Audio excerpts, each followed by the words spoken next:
Hello everyone, today I'll be talking to you about my analysis on the Bach Toccata in G major BWV 916, the text edition, this one. So, this piece is one of 7 toccatas that Bach wrote. The other toccatas included the toccata in C minor, toccata in C major, D minor, D major, F sharp major, F sharp minor, G major, which is this one, and G minor.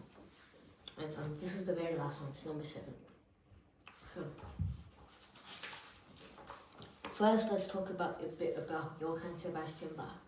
Bach was born in Germany, and I think he spent his entire life in Germany. I don't think he left. He only left for different cities. For example, he went to Weimar, Cologne, and also Leipzig. Leipzig is where he died. He was born in 1685 and passed away in 1750. Now, Bach, he was a deeply religious man, and he composed for the organ every single week. So he composed hundreds and hundreds of cantatas. And he was first part of the Lutheran Foundation Church. So Bach was part of the Baroque period.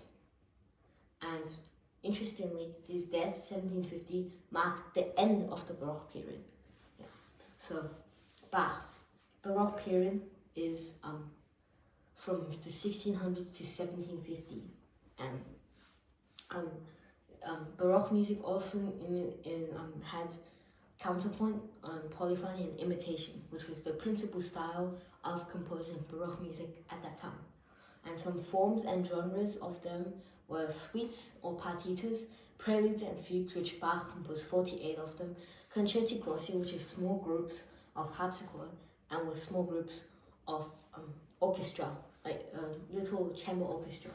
And the harpsichords can even go up to 7 harpsichords, which is quite a lot. They also composed oratorios, which is church music, religious, and non-stage operas, like for example the Messia. And they also included suites. For example, Bach's 6 cello suites is very well known, especially the one in G major, and also other preludes and suites, such as, for example, Bach's composed the English suite and the French suite. Some instruments that were composed in the Baroque period that are very important to the Baroque period are, for example, the clavichord, harpsichord, the organ, which is Bach composed a lot on, as he was a very religious man, and also my personal favorite was the clavichord, as I already said, because a very interesting thing about the clavichord and no other keyboard instrument could do was that it could have vibrato, and since I play cello, I really enjoy vibrato and listening to it. The clavichord, like if you had concerts, it would be around the size of this room, as the sound only went from like P to MP. So if you went to a concert, it wouldn't be that loud. But I think I really enjoy the sound, as the vibrato is really nice. And it was also the favorite of Johann Sebastian Bach. That's another reason I like him. So Bach, he composed many works, such as the 48 Preludes and Fugues, which was composed in 1722 in Cologne, and the St. Thomas Church in Leipzig. He also composed 6 English suites and 6 French suites. I think I've played one of them before. Those were really nice works. He also composed 15 2-part inventions and 15 3-part inventions. Also, a very major big work was the 30 variations for the Goldenberg variations. And also, one of his most well-known unfinished works was the Art of Fugue. No specific instrumentation, so it wasn't really written for any instruments, and plus it was never finished, so we don't know what the end result was.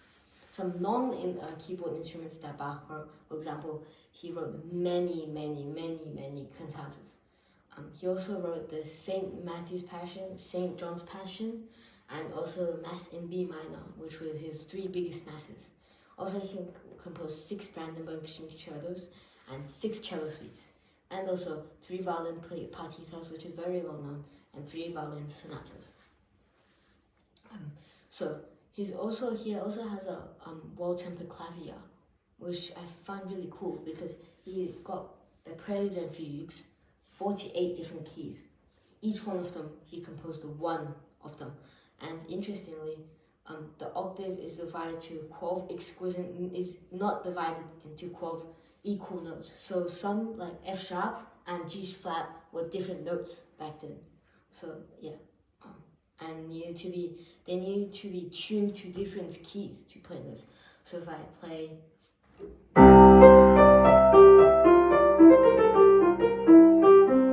then I play this one. The first one is in C major, and the second one is in C sharp. So I have to tune my harpsichord up a semitone to play that. So so that's very key feature about Bach. And also, Baroque music featured a lot of episodes, which were affected modulation. But for Baroque music, they often stayed in the same key. So if you wanted to go to a completely different key, unrelated to the key that you're playing right now. So example, if you're playing C major, modulates to the, let's just say, the leading note key, it will have to be tuned to an entire different key. So so all of the modulations in Bach were stayed within their like respective keys. So like maybe if you're talking, for example, then we go to D major. Yeah, so which was the dominant, and then after that you will eventually reach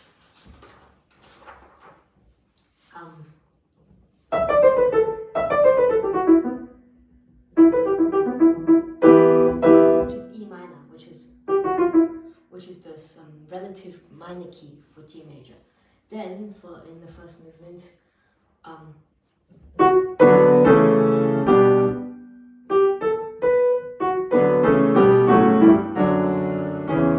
which was B minor. So B minor, which was the dominant of the G major, of E minor. So that is also related. And you can find in the second movement,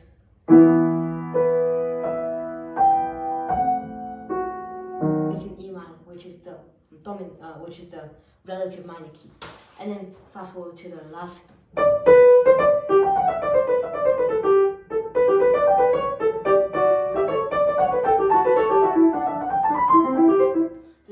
This one is also in G major, so returns back to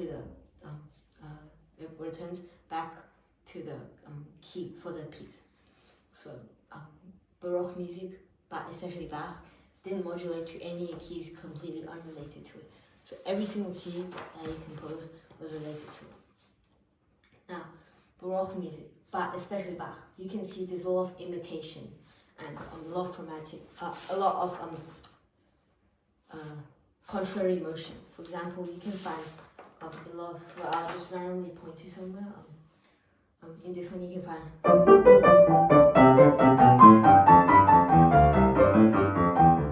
Which is contrary motion, which can be found a lot. And imitation, look.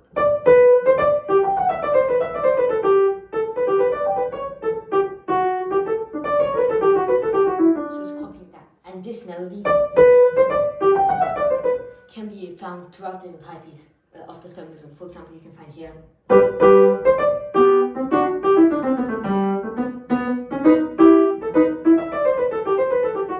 So this rhythm of the can be sustained throughout the entire piece, and that is one of the key features in Bach. For example, here.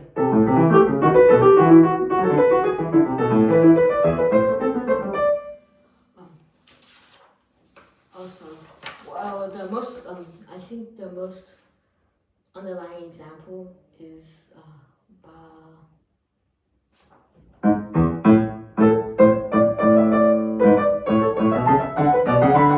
left hand, then right hand. Left hand, right hand, left hand. Yeah, so Bach gets really creative with these ideas, and you should try and bring out these ideas in each segment and bring it out when each one of them has their own melody lines. Yeah. Also, voicing was another very key feature in Bach, as for example, some inventions that he wrote could get up to 5 voices. So you will need to have very good voicing. You will need to have each finger in Bach, you'll need to have this own independence. Unlike Chopin, when Chopin says the finger should be natural, should not have each independence. Bach, especially trained that each finger should have each independence, as each one of them, you have to bring out different voice in each movement. So for example, that's the main melody, right? And then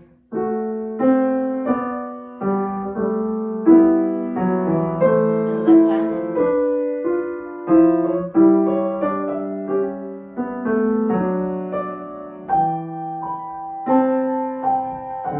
So each finger has to have their own independence. I think that's it. Also, that's it for my explanation on why the different bringing out on the voice. Before I leave off, one of the key features that Bach wrote this piece, Toccata, which in Italian means to touch, comes from the Italian word. It shows a brilliant touch for the piano. You have to have extreme delicacy to the piano, and each finger has to have their own sensitive touch to the harpsichord. That's why it was called a toccata, and it's to show off the player's fabulous touch. And so a toccata can be very, very virtuosic, and it can sound like divine if you bring out every single music, and if you have excellent touch, and if you master the piano. So this piece basically determines whether or what your mastery is on the piano. So yeah, I hope you enjoyed, and thank you. And keep practicing in the meantime. I hope you enjoyed. Thank you.